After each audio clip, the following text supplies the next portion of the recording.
Okay. तो इस series में हम लोग जो भी मॉडर्न हिस्ट्री में सोशो एंड इकोनॉमिक रिफॉर्म्स थे हम उनको कवर करेंगे। इसके बाद we will move on to civil and tribal uprising. तो सोशल इकोनॉमिक रिफॉर्म्स के कॉजेस क्या क्या थे? पहला कॉज था, जो सबसे बड़ा कॉज माना जाता है, इफेक्ट ऑफ क्रिश्चियन मिशनरीज।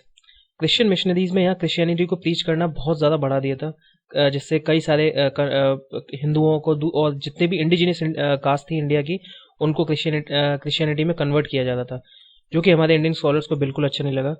इस वजह से उन्होंने सोचा कि यार अब रिफॉर्म्स लाने की ज़रूरत है। सेकंड रीज़न जो इसी से जुड़ा हुआ था वो था deep influence of British rule.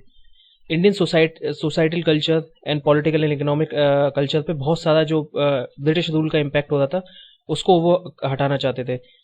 जैसे हम बोलते हैं कि यार अंग्रेज कई सारी चीज़ें इंडिया से लूट के चले गए, बहुत सारा पैसा ट्रेड के थ्रू और एक्सप्लोटेशन के थ्रू बहुत सारी चीज़ें इंडिया से लूट के चले गए। तो वो एक गुस्सा जो था कि यार हमारे कल्चर से वो लोग इतना फ़ायदा ले रहे हैं और हम उससे कुछ भी नहीं कर रहे हैं, तो आज हम उनके गुलाम हैं, तो अब हमें कुछ करना चाहिए।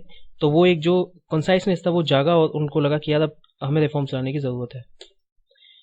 स्प्रेड ऑफ वेस्टर्न आइडियाज़, ये एक बहुत बड़ा मोटिव था, बहुत बड़ा कॉज था।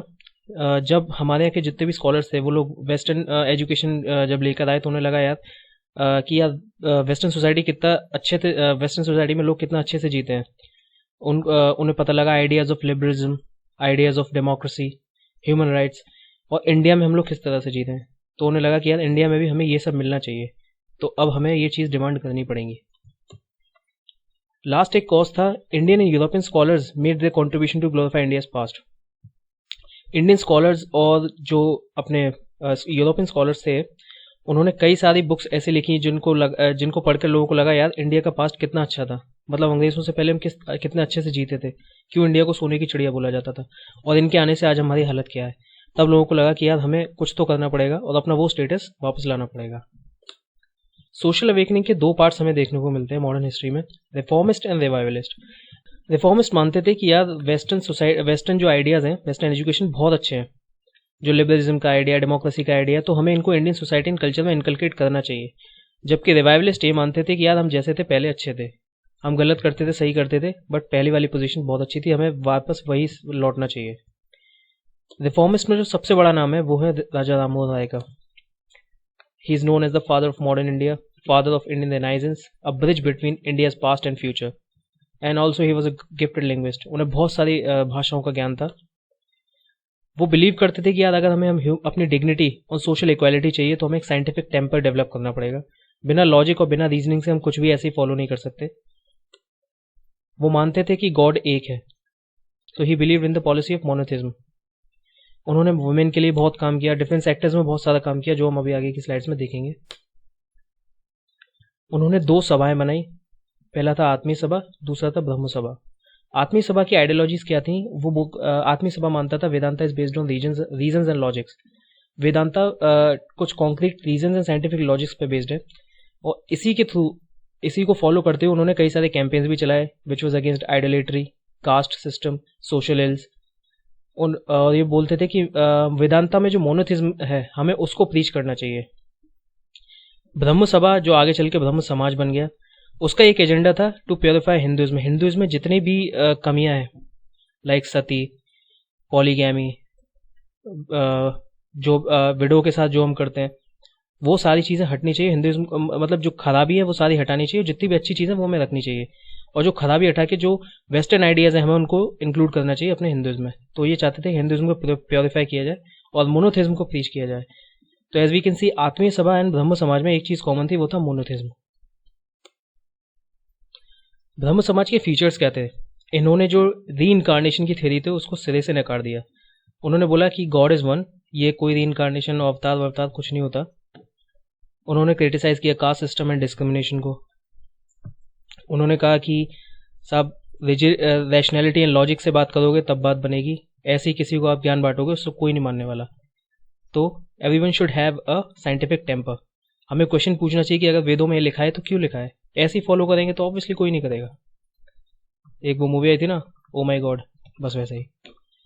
ओके, इन्होंने आइडल वर्शिप को रिजेक्ट किया था, जैसा हम पिछली वाली स्लाइड में देखा था। इन्होंने बोला we should worship eternal being, कि हमें एक जो गॉड, जो शाश्वत गॉड है, हमें उसकी पूजा करनी चाहिए। और दो चीज़ें ऐसी थी जिसके लिए कोई डेफिनेट स्टैंड ब्रह्म समाज ने नहीं लिया था, वो था transmigration of soul and doctrine of karma. ये उन्होंने मासेस पे छोड़ दिया था कि वो इसके बारे में क्या सोचते हैं। राजा राममोहन राय ने विमेन के लिए क्या किया था वो देख लेते हैं। इन्होंने सती के अगेंस्ट कैंपेन चलाया, सती की प्रैक्टिस जो थी, और इसी वजह से हमें सती क्राइम एक्ट 1829 मिला। पॉलीगैमी के पे इन्होंने अटैक किया। विडोज की जो पोजीशन थी उसको इम्प्रूव करने के लिए इन्होंने काम किया। वुमेन एजुकेशन के लिए इन्होंने काम किया, और जो वुमेन के इनहेरिटेंस राइट होते हैं प्रॉपर्टी में, पेरेंट्स की प्रॉपर्टी में, उनको इन्होंने एडवोकेट किया, जो हम आज के सोसाइटी में भी देख लेते हैं। फ्रॉम 2005 टू 2019 सुप्रीम कोर्ट के वेरियस जजमेंट्स हैं जिन्होंने जिसमें लिखा है कि a girl child has a equal right in parents property. Raja Rammohan Roy ने दूसरे एरियाज में क्या क्या किया, तो इन्होंने बोला कि यार ऑल इंडिया सर्विसेज का इंडियनाइजेशन होना चाहिए, इंडियंस को भी उसमें पार्टिसिपेट करने का पूरा चांस मिलना चाहिए। इन्होंने बोला जुडिशियल सर्विसेज में इंडियन यूरोपियंस इक्वल नंबर्स में हो, there should be separation of judiciary and executive. Education के लिए इन्होंने बहुत कुछ किया। जो डेविड हेड थे उनका उन्होंने सपोर्ट किया हिंदू कॉलेज बनाने में 1817 में। इन्होंने वेदांता कॉलेज स्टैब्लिश किया जहाँ पे इंडियन एंड वेस्टर्न दोनों एजुकेशन प्रीच की जाती थी। इन्होंने जमींदारी प्रैक्टिस को कंडेम किया, और जो नेशनल ब्रदरहुड के थॉट्स थे उनको इन्होंने एडवोकेट किया और प्रीच किया। इन्होंने modern principle like liberty, equality and justice इसको प्रीच किया।